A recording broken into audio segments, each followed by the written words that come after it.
Good morning, everyone.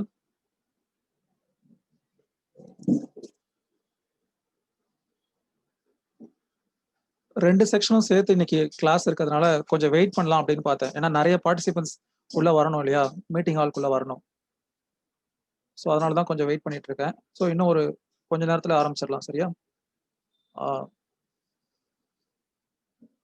என்னன்னா எனக்கு அடுத்த செஷன் வந்து வெளியில ஒரு மீட்டிங் இருக்கு, கிளினிக் வரைக்கும் போகணும். ஸோ அதனால நான் என்ன நினைச்சேன்னா மேடம் கிட்ட கேட்டு கம்பைன்டு செஷனுக்கு ஏற்பாடு பண்ணேன். சரியா? நம்ம இன்னைக்கு பார்க்கக்கூடிய டாபிக் பேர் வந்து gifts, chapter 7 of transfer of property act of gifts, GIFTS, gifts. சரியா? அதை வந்து தானம் அப்படின்னு சொல்லுவோம் தமிழ்ல. ஸோ தானம் அப்படிங்கிறது தான் நம்ம இன்னைக்கு பார்க்கக்கூடிய டாபிக்.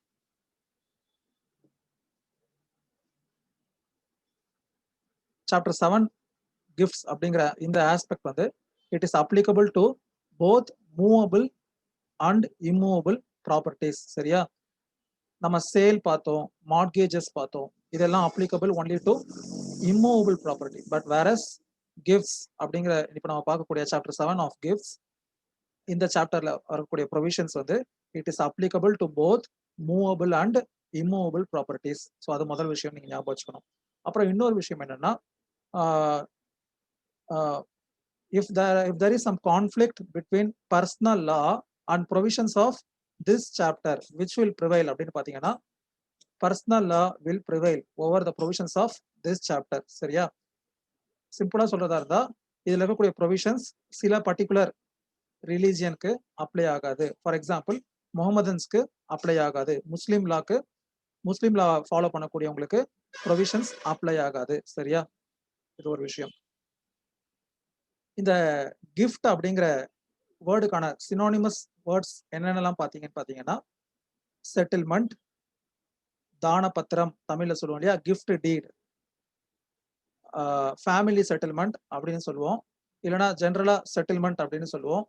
இதை தவிர ரிலீஸ் அப்படிங்கிற ஒரு கான்செப்ட் இருக்கு. ஸோ இது எல்லாமே வந்து என்னன்னு பாத்தீங்கன்னா with regard to this chapter. சரியா?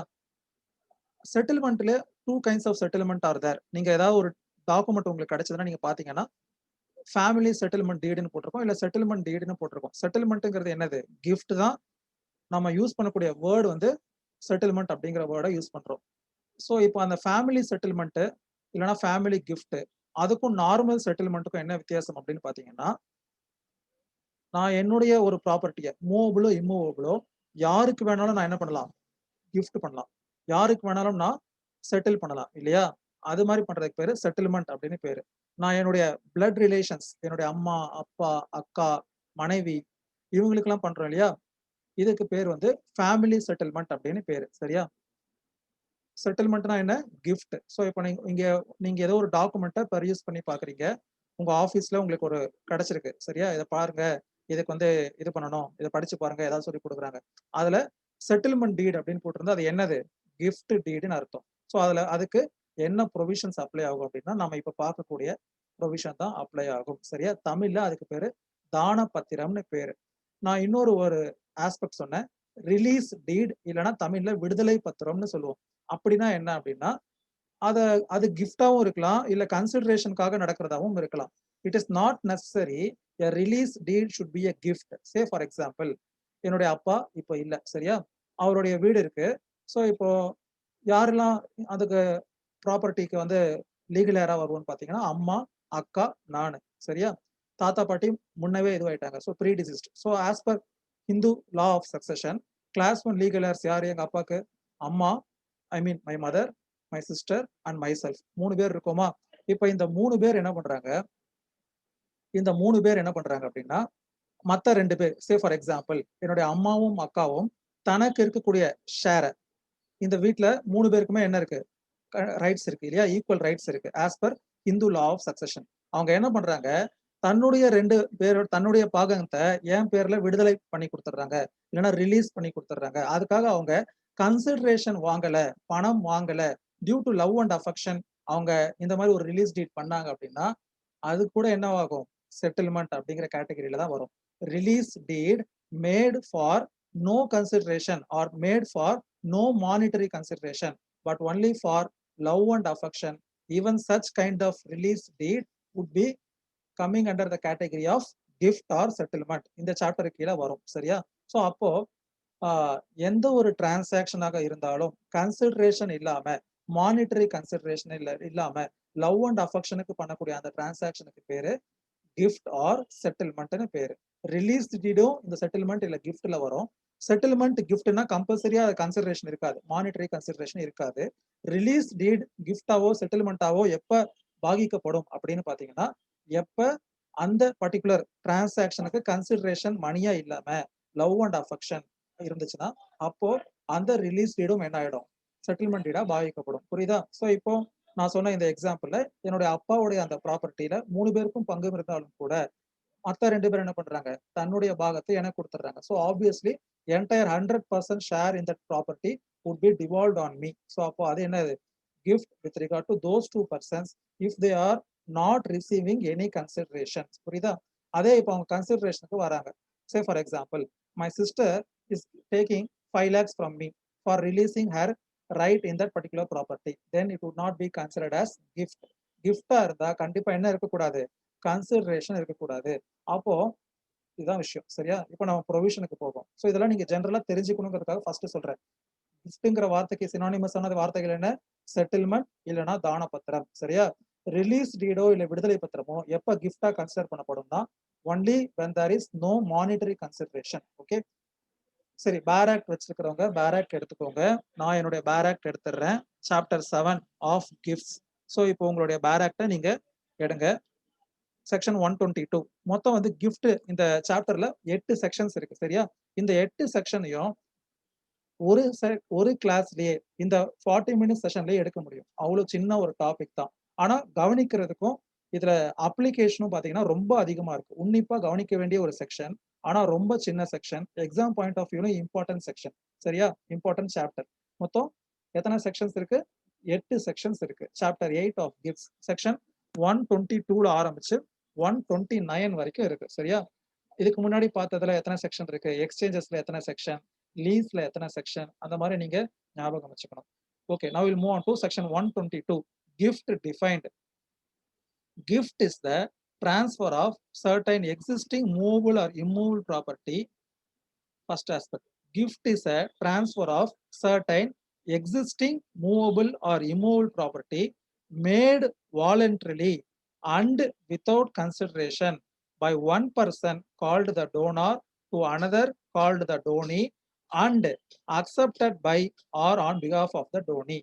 So அப்ப gift அப்படின்னா 4 விஷயங்கள் இருக்கணும். ஃபர்ஸ்ட் என்ன இருக்கணும், transfer of certain existing property. First aspect. gift அப்ப என்ன பண்ண முடியாது, நான் வாங்க போற ப்ராப்பர்ட்டியை உங்களுக்கு gift பண்ண முடியாது. Say for example, tomorrow I am going to purchase a car. சரியா? ஹோண்டா ஜாஸ் வாங்க போறோம்னு வச்சுக்கோங்களேன். அதை நான் இன்னைக்கு உங்களுக்கு கிஃப்டா கொடுக்க முடியாது. Because first and foremost important criteria for gift to be valid is it should be a transfer of certain existing property. அன்றைய தேதியில் அந்த ப்ராப்பர்ட்டி என்னவா இருக்கணும், புரியுதா? பிரசன்ட்ல இருக்கணும். ஃபியூச்சர்ல அக்வயர் பண்ணக்கூடிய ப்ராப்பர்ட்டி கிஃப்ட் பண்ண முடியாது. First aspect. Then second aspect is it should be made voluntarily. Section 19 of Indian contract act ஞாபகம் இருக்கா? ஞாபகம் இருக்காது. Contract should not be by coercion or by misrepresentation or by fraud or by undue influence அப்படின்னு படிச்சிருக்கோம். So இந்த மாதிரியான வார்த்தைகளை எல்லாம் தனித்தனியா போடாம அவங்க என்ன வேர்ட் யூஸ் பண்ணிருக்காங்க, it should be made voluntarily, that is out of one's free will அப்படிங்கிறது தான் இதுக்கான அர்த்தம். சரியா? ஸோ செகண்ட் ஆஸ்பெக்ட் என்ன, first aspect gift should be a transfer of existing property, either movable or immovable. ஓகேவா? Second aspect, it should be made voluntarily. Third important criteria, and should be made without consideration. அப்ப consideration என்ன கிடையாது, இந்த section apply ஆகணும் அப்படின்னா monetary கன்சிடரேஷனா இருக்கக்கூடாது. Love and affection. Consideration பொதுவாக நம்ம தமிழ்ல என்ன வார்த்தை நான் நிறைய முறை சொல்லியிருக்கேன், மறு பயன் அப்படின்னு சொல்லுவாங்க. நான் இதை உனக்கு செய்வதற்கு பதிலாக நீ எனக்கு என்ன தருவாய். நம்ம ஒரு ப்ராப்பர்ட்டியை சேல் பண்றோம், இல்ல ஒரு ப்ராப்பர்ட்டியை ரெண்ட்டுக்கு விடுறோம். அந்த டெனன்ட் என்ன பண்றாரு, மாசம் நமக்கு வாடகை கொடுக்குறாரு. அது கன்சிடரேஷன். கரெக்டா? ஒரு ப்ராப்பர்ட்டியை விற்கிறோம். ஸோ ஓனர்ஷிப் என்ன ஆயிடுது, டிரான்ஸ்பர் ஆயிடுது. நான் விற்கிறேன் அப்படின்னா அந்த ஓனர்ஷிப் வாங்குறவர்கிட்ட போயிருது. அதுக்கு பதிலாக அவர் என்ன தராரு, பணம் தராரு. ஆனால் கிஃப்ட் அப்படிங்கிற இந்த ப்ரொவிஷன்ல என்ன இருக்காது, கன்சிடரேஷன் இருக்காது, மேட் வித்தவுட் கன்சிடரேஷன். சரியா? இப்போ நீங்க நான் சொன்ன தான பத்திரம் இல்ல செட்டில்மெண்ட் டீட் இல்ல கிஃப்ட் டீட் எடுத்து பாத்தீங்கன்னா, out of love and affection the settler is making the gift of this schedule mentioned property அப்படின்னு போட்டிருப்பாங்க. ஓகேவா? Then the fourth and the last criteria which is not found in any other section என்ன அப்படின்னு பாத்தீங்கன்னா, it should be accepted by or on behalf of the donee. இந்த மாதிரியான ஒரு விஷயம் எங்கேயுமே வரல. மார்கேஜ்ல வரல, லீஸ்ல வரல, சேல்ல வரல, எதுலயுமே வரல. கிஃப்ட்ல மட்டும் எக்ஸ்ட்ரா என்ன கண்டிஷன் கொடுத்துருக்காங்கன்னா, such gift should be accepted by or on behalf of the donee. ஏன் அப்படின்னு பாத்தீங்கன்னா, கிஃப்ட்ங்கிறது நான் ஒருத்தருக்கு தெரிஞ்சு பண்ணலாம் இல்ல தெரியாமல் பண்ணலாம். ஒரு அப்பா இருக்கலாம், அவருக்கு 3 ப்ராப்பர்ட்டி இருக்கலாம், 2 பசங்க தான் இருக்கலாம். ஸோ அப்ப அந்த ப்ராப்பர்ட்டிய அவர் ஒருத்தருக்கு 2 ப்ராப்பர்ட்டி, இன்னொருத்தருக்கு 1 ப்ராப்பர்ட்டின்னு குடுக்கலாம். அப்ப அதுக்கு அவர் என்ன பண்ணியிருப்பாரு, செட்டில்மெண்ட் எழுதி வச்சிருப்பாரு. அந்த settlement should be accepted by or on behalf of donee. Suppose எனக்கு அது வேண்டாம், எனக்கு நீங்க சமமா பாவிக்கல, அதனால நீங்க குடுத்த எனக்கு இந்த ப்ராப்பர்ட்டி வேணாம் அப்படின்னு செட்டிலி நினைச்சா, then it would not be a completed settlement or completed gift. அப்ப அந்த மாதிரியான சூழ்நிலைகள்ல என்ன ஆயிடும்னா, such settlement or gift would become null and void. சரியா? அப்போ பழையபடி ஓனர்ஷிப் யார்கிட்ட இருந்துச்சோ அந்த செட்டிலார் கிட்டயே ரிவர்ட் ஆயிடும். சரியா? So 4 important aspects of section 122 is a gift should be of existing property and it should be made voluntarily by the donor, and third aspect என்னது, without consideration, and fourth aspect is it should be accepted by or on behalf of donee. சரியா?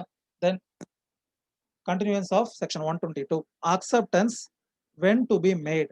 Fourth criteria என்ன பார்த்தோம், acceptance should be made by or on behalf of donee அப்படின்னு பார்த்தோம். அந்த acceptance எப்ப செய்யப்பட்டிருக்கணும் அப்படின்னு சொல்றாங்க. acceptance when to be made. Such acceptance must be made during the lifetime of donor and while he is still capable of giving. So 2 aspects சொல்லியிருக்காங்க. Acceptance கம்பல்சரின்னு சொல்லியிருக்காங்க. அந்த அக்செப்டன்ஸ் வந்து எப்ப இருக்கணும்னா, it should be made during the life time of donor. Say for example, some X is gifting the property to Y, but Y is not accepting the gift during the life time of X அப்படின்னா, அது என்ன ஆயிடும், null and void ஆயிடும். அப்போ legal heirs of X would be entitled for that property. Y or his representatives could not claim that property if such acceptance is not made during the lifetime of donor. That is point number 1. சரியா? Second aspect is such acceptance should be made while he is capable of giving. Say for example, settlement or gift எழுதி வச்சிடுறாரு. ஆனா சப்சிக்வெண்டா அவர் என்ன ஆயிடுறாரு, மனநலம் பாதிக்கப்பட்டவரா மாறிடுறாரு, இல்லைன்னா இன்சால்வெண்டா declare ஆகப்படுறாரு. இல்ல நம்ம கான்ட்ராக்ட் ஆக்ட்ல பார்த்திருப்போம் இல்லையா, who are eligible to make a contract அப்படின்னு சொல்லும் போது, he should not be declared incapable by the law to which he is a subject. He should be a major and he should be a person of unsound mind. Sorry, he should be a person of sound mind and he should not be declared to be not eligible to the law by which he is a subject. இந்த 3 condition நாம contract ஆக்ட்ல பார்த்திருப்போம். ஓகேவா? So அப்ப சப்சிக்வெண்டா ஒருத்தர் gift பண்ணதுக்கு அப்புறமா அவருடைய மனநலம் பாதிக்கப்படுது, இல்ல இன்சால்வெண்ட்ங்கிறது மூலியமா என்ன ஆயிடுறாரு, அவரு is incapable of holding any property. அதுக்கு பேர் தான் இன்சால்வென்சின்னு பேரு. அதாவது இன்சால்வென்சிக்கு என்ன சொல்லுவாங்கன்னா, legally is a dead person. If a person has been declared insolvent, he is assumed to be legally dead because he could not make any contract or he could not enjoy any personal transactions. சரியா? அவருக்கு என்ன பண்ண முடியாது, அவர் தன்னுடைய பெயர்ல எந்த ஒரு ஒப்பந்தங்களோ எந்த ஒரு பரிவர்த்தனைகளோ பண்ண முடியாது. ஒருத்தர் இன்சால்வெண்டா டிக்ளேர் ஆகிட்டா. சரியா? ஸோ அப்ப அந்த மாதிரி சப்சிக்வெண்டா ஆயிட்டாருன்னா, then this would become void. சரியா? ஸோ ஃபர்ஸ்ட் கிஃப்ட்னா என்ன இருக்கணுங்கிறத 4 விஷயம் பார்த்தோம். அதுக்கு அடுத்து 4வதா இருக்கக்கூடிய அந்த அக்செப்டன்ஸ் எப்ப பண்ணப்பட்டிருக்கணும் அப்படின்னா, under 2 circumstances, during the lifetime of donor and still he is capable of giving. யாரு, டோனார் capable of giving ஆ இருக்கணும். சரியா? தென் last paragraph of this section 122, if the donee dies before acceptance, the gift is void. So மேல சொன்ன பேராகிராஃப்ல donor அக்செப்டன்ஸ்க்கு முன்னாடி இதுவாயிட்டா okay. But donee அக்செப்டன்ஸ்க்கு முன்னாடி இறந்துட்டா அவரோட லீகல் ஏர்ஸ் ஏதாவது ப்ராப்பர்ட்டி கிளைம் பண்ண முடியுமா? டோனியோட லீகல் ஏர்ஸ் அப்படின்னு பாத்தீங்கன்னா no. Because the section clearly says if the donee dies before the acceptance the gift is void. Say for example, X is making a gift of property to Y, but Y unfortunately dies before accepting such gift. அப்ப என்ன பண்ண முடியாது, அந்த gift deed void அப்படின்னு அர்த்தம். So அப்போ அது மூலியமா அவருடைய லீகல் ஏர்ஸ்க்கோ இல்ல ரெப்ரசன்டேட்டிவ்ஸ்க்கோ எந்த ஒரு ரைட்டும் டிரான்ஸ்ஃபர் ஆகாது. சரியா? This is what section 122 gift defined and acceptance when to be made. இந்த ரெண்டு விஷயங்களையும் சொல்றாங்க. Then we'll move on to section 123. Transfer how effected. For the purpose of making a gift of immovable property, the transfer must be effected by a registered instrument signed by or on behalf of the donor and attested by at least 2 witnesses. So first paragraph என்ன சொல்றாங்கன்னா, in case of immovable property, சேலுக்கும் இதுக்கும் என்ன வித்தியாசம் ஞாபகம் இருக்கா? சேல்ல when the value of the immovable property is more than 100, then registration is contemplated under section 54. But ஆனா இங்க என்ன சொல்லிட்டாங்க, the gift is of nature of immovable property, it should be made only by a registered instrument அப்படின்னு சொல்லிட்டாங்க. அப்ப இங்க அந்த differentiation கிடையாது. whether the value of the property is less than 100 or more than 100 is immaterial with regard to gift. If a gift is of immovable property, then definitely it should be made by a registered instrument signed by or on behalf of the donor and attested by at least 2 witnesses. இப்போ நீங்க ஒரு settlement டீடோ இல்ல தான பத்திரமோ வீட்டுல இருக்கு பாத்தீங்கன்னா இந்த condition fulfil ஆயிருக்கும். 2 பேர் அட்டஸ்டேஷன் விட்னஸஸா போட்டிருப்பாங்க. செட்டிலார் தன்னுடைய கையெழுத்த போட்டிருப்பாரு. இந்த செக்ஷன் என்ன கான்டெம்ப்ளேட் பண்ணல, செட்டிலியோட கையெழுத்து வேணும்னு சொல்லி கான்டெம்ப்ளேட் பண்ணல. இப்போ லீஸ் உடைய ப்ரொவிஷன் வாங்க, செக்ஷன் 105 ஞாபகம் இருக்கா? லீஸ் எப்படி செய்யப்பட்டிருக்கணும்? It should be signed and executed by both the lessor and lessee. இங்க என்ன சொல்லியிருக்காங்க, it should be signed by or on behalf of settler. அப்போ செட்டிலுக்கு அந்த நாலேஜ் இருக்கணும்னு கூட அவசியம் கிடையாது. செட்டிலர் இந்த ப்ராப்பர்ட்டியை எனக்கு கொடுத்திருக்காரு அப்படிங்கிற அந்த நாலேஜ் கூட என்ன தேவை கிடையாது. It is immaterial. புரியுதா? Because if X is gifting his property, it is his own notion or it is voluntarily giving something. So அதுக்கு இன்னொருத்தருக்கு தெரியணும் அப்படிங்கிற அவசியம் கிடையாது. நான் உங்களுக்கு ஒரு விஷயம் கொடுக்கணும்னு முடிவு பண்ணிட்டா அது என்னுடைய இண்டிவிஜுவல் ப்ராப்பர்ட்டி, நான் அதை கொடுக்குறேன். அது அவருக்கு தெரிவிச்சுட்டு தான் கொடுக்கணுங்கிற அவசியம் கிடையாது. சரியா? So transfer how affected. First paragraph is with regard to immovable property. Then second paragraph, for the purpose of making a gift of movable property, the transfer may be effected either by a registered instrument signed as aforesaid or by delivery. So if it is a movable property, it may be as mentioned in the previous paragraph, that is by virtue of registered instrument or by delivery. Say for example, I am gifting my power bank. இப்போ என் பக்கத்துல இருக்கு ஒரு power bank வச்சிருக்கேன். ஸோ இந்த power பேங்கை நான் கிஃப்டா கொடுக்குறேன். It is a movable property. So it is not necessarily to be made by registered instrument, just by delivering the possession. இதை நான் இன்னொருத்தர் யாருக்கு கொடுக்கணும்னு நினைக்கிறேனோ அந்த செட்டிலி கிட்ட நான் கொடுக்கறது மூலியமா the gift is completed and the transfer is effected. சரியா? Then last paragraph of section 123. Such delivery may be made in the same way as goods sold may be delivered.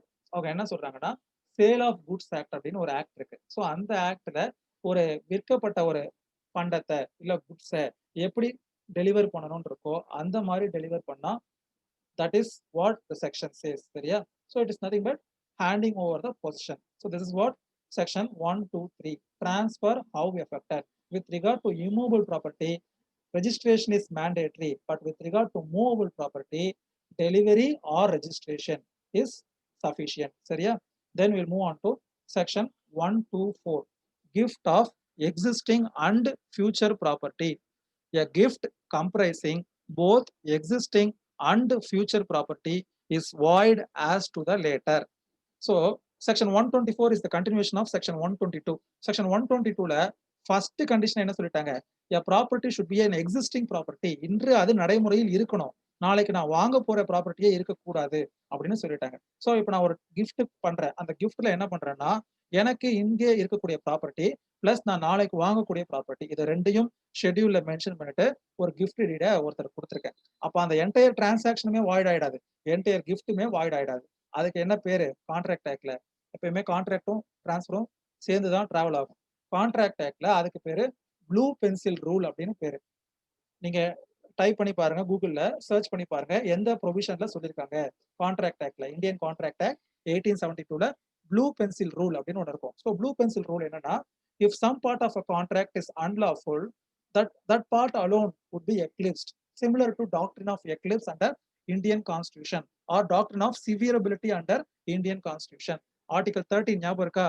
doctrine of eclipse, doctrine of severability அப்படிலாம் படிச்சிருப்போம் இல்ல கேள்விப்பட்டிருப்போம். அதாவது if any law is in derogation of the fundamental rights, to that extent it is void அப்படின்னு பார்த்திருப்போம். Article 13ல law includes order, bylaw, rule, regulation, etc. etc.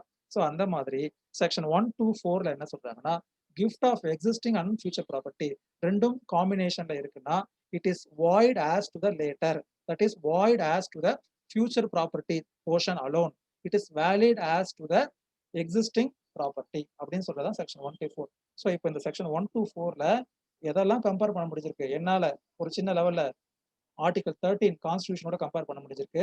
அதே மாதிரி ப்ளூ பென்சில் ரூல் கான்ட்ராக்ட் ஆக்ட்ல கம்பேர் பண்ண முடிஞ்சிருக்கு. உங்களுக்கும் கம்பேரிசன்ல இன்னும் சில ஆக்டோட விஷயங்கள் தெரிஞ்சுன்னா நீங்களும் கம்பேர் பண்ணி பார்க்கலாம். சரியா? Section 24 of Indian contract act 1872ன்னு நினைக்கிறேன். சரி, okay. Section 125 next section, gift to several of whom one does not accept. Section 125, gift to several of whom one does not accept. A gift of a thing to two or more donors of whom one does not accept, it is void as to the interest which he would have taken had he accepted. So இதுவும் continuation of section 122 தான். So section 122ல என்ன பார்த்தோம்? gift should be accepted by or on behalf of donee அப்படின்னு பார்த்தோம். acceptance when to be madeனும் பார்த்தோம் இல்லையா? section 125ல என்ன பண்றாங்கன்னா, it is not necessary always a property should be gifted or settled to one person. Say for example, a father might have only one property but he may have two children, so he would have provided equal share of that property by way of settlement. சரியா? each would entitled to 50% of share அப்படின்னு சொல்லிட்டு அவர் ஒரு settlement டீட என்ன பண்ணிடுறாரு, எழுதி வச்சிடுறாரு. சரியா?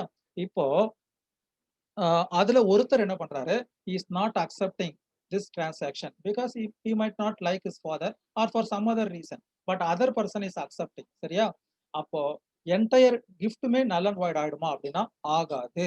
அந்த இன்னொருத்தருடைய பாதிக்கு அவரு என்டைட்டில். அப்ப அந்த remaining of like be the regular property of the settlor. சரியா? மறுபடியும் படிக்கிறேன், கவனிங்க. Gift to several of section 125, gift to several of whom one does not accept. A gift of a thing to two or more donors of whom one does not accept it is void as to the interest which he would have taken had he accepted. So அப்ப acceptance பண்ணாத ஒருத்தரை தவிர இன்னொருத்தருடைய portion of the gift is a valid transfer அப்படின்னு சொல்றதுதான் section 125. சரியா? Section 126, இந்த section தான் என்னுடைய என்ன பொறுத்த வரைக்கும் ரொம்ப important section of this chapter. Section 126, when gift may be suspended or revoked. when gift may be suspended or revoked. Normally settlement யூனிலேட்டர்ல என்ன பண்ண முடியாது, கேன்சல் பண்ண முடியாது. சஸ்பெண்டோ இல்ல ரிவோக்கோ பண்ண முடியாது. யூனிலேட்டர்ல என்ன அர்த்தம்னா, இப்ப எக்ஸ்ங்கிறவர் ஒய்க்கு செட்டில்மெண்ட் கொடுத்துட்டாரு. அப்ப அவரே அதை என்ன பண்ண முடியாது, சஸ்பெண்டோ இல்ல ரிவோக்கோ பண்ண முடியாது. ஆனால் செக்ஷன் 126ல சில கண்டிஷன்ஸ் கொடுத்துருக்காங்க. அந்த கண்டிஷன்ஸ்க்கு உட்பட்டு என்ன பண்ணலாம், a person who is making a gift or settlement can suspend it or revoke it. சரியா? அது என்ன கண்டிஷன் அப்படிங்கறத பார்ப்போம். Section 126, when gift may be suspended or revoked, the donor and donee may agree that on the happening of any specified event which does not depend on the will of the donor, a gift shall be suspended or revoked. But a gift which the parties agree shall be revocable only or in part at the mere will of the donor is void only or in part as the case may be. So first paragraph of this section 126 contemplates two conditions for suspending or revoking a gift. First condition என்ன சொல்றாங்க அப்படின்னா on happening of any specified event. Say for example, X is making a gift to Y on the condition that if Y predeceases X, he would take back the property. So இதுதான் condition. சரியா? X Yக்கு என்ன பண்றாரு? ஒரு ப்ராப்பர்ட்டியை கிஃப்டா கொடுக்குறாரு. அந்த கிஃப்ட்ல அவர் என்ன கண்டிஷன் போட்டிருக்காருன்னா if Y predeceases X, Y ஆனவர் எக்ஸுக்கு முன்னாடி இறந்துட்டா then he would get back the property அப்படின்னு ஒரு கண்டிஷன் போடுறாரு. அதே மாதிரி not due to the reason of X, எக்ஸால இல்ல, எக்ஸ் கொலை பண்ணல, எக்ஸ் அவர் எதுவுமே பண்ணல, Y naturally or without interference of X என்ன பண்றாரு, இவருக்கு முன்னாடியே இறந்துடுறாரு. அப்போ ஒய்யுடைய லீகல் ஏர்ஸ் என்ன பண்ண முடியாது, அந்த ப்ராப்பர்ட்டியை உரிமை கொண்டாட முடியாது, இல்ல கிளைம் பண்ண முடியாது. பிகாஸ் அதுதான் first paragraph. The donor and donee may agree that on happening of any specified event which does not depend on the will of the donor a gift shall be suspended or revoked. First condition. Second condition என்ன அப்படின்னா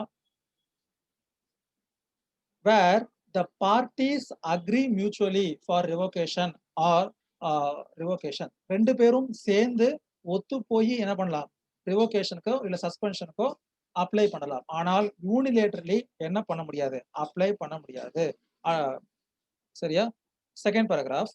A gift may also be revoked in any of the cases in which if it were a contract it might be rescinded, say what or failure of consideration. Second section, second paragraph இருக்கு இல்லையா, அதுதான் நம்ம பிராக்டிக்கலா 90% of the கேசஸ்ல apply பண்ணக்கூடிய provision. மறுபடியும் படிக்கிறேன் அந்த second paragraph. A gift may also be revoked in any of the cases save want or failure of consideration in which if it were a contract it might be rescinded. இப்போ நம்ம தனியா ஒரு செக்ஷன்ல படிக்கிறது எல்லாமே என்னன்னு பாத்தீங்கன்னா செக்ஷன் 122லயே சொன்னதுதான். அதை தான் என்ன பண்றாங்க, தனித்தனியா செக்ஷன் 123ல ஒரு எக்ஸ்பிளனேஷன், 124ல, 125ல, 126லன்னு சொல்லி பார்த்துட்டு இருக்கோம். செக்ஷன் 122 திருப்பி நான் அங்க வரேன். அங்க செகண்ட் கண்டிஷன் என்ன பார்த்தோம் அப்படின்னா it should be made voluntarily அப்படின்னு பார்த்தோம் இல்லையா, அதுதான் அவங்க இங்க சொல்லியிருக்காங்க. A gift may also be revoked in any of the cases in which if it were a contract it might be rescinded. அப்போ ஒரு கான்ட்ராக்டா இருந்து அந்த contract is hit under section 19 of contract act, that is it is made by undue influence or fraud or coercion or misrepresentation அப்படின்னா என்ன பண்ண முடியாது, அது வேலிட் கான்ட்ராக்டா இருக்காது. as I said, settlement is also a contract. ஓகேவா? அப்போ அந்த contract என்ன பண்ணிருக்காங்க, by deceiving another person a person has made that contract அப்படின்னா at the option of the person who has been deceived அது வாய்டபிள் டிரான்சாக்ஷன்ல வரும். கரெக்டா? கான்ட்ராக்ட் ஆக்ட்ல. சோ அப்போ அந்த மாதிரியான டைம்ல who has been deceived at his option it can be suspended or revoked. அப்போ அது வாலண்டரி, தானா இது நடக்காது. You should approach the court on stating that by fraud, by exercising fraud or by exercising coercion this settlement deed has been made. ஃப்ராட்னா எப்படி, ஒரு வயசான அம்மாவை registration office கூட்டு போயிருப்பாங்க, அந்த அம்மாவுக்கு அது தெரியாது. அந்த அம்மா என்ன நினைச்சிருக்கோம், பேங்க்ல போறாங்க, பேங்க்ல போய் ஏதோ ஒரு பணம் எடுக்கிறதுக்காக போறாங்கன்னு சொல்லி பையனோட ஆட்டோல ஏறி போயிருப்பாங்க. ஆனா அந்த பையனும் மருமகளும் என்ன பண்ணிருப்பாங்க, ரெஜிஸ்ட்ரேஷன் ஆஃபீஸ்க்கு நேரா கூட்டு போய் தாம் பேர்ல அந்த டாக்குமெண்ட்டை முடிச்சிருப்பாங்க. அதுக்கப்புறமா தான் அவங்களுடைய ட்ரீட்மெண்ட்டே மாறும்.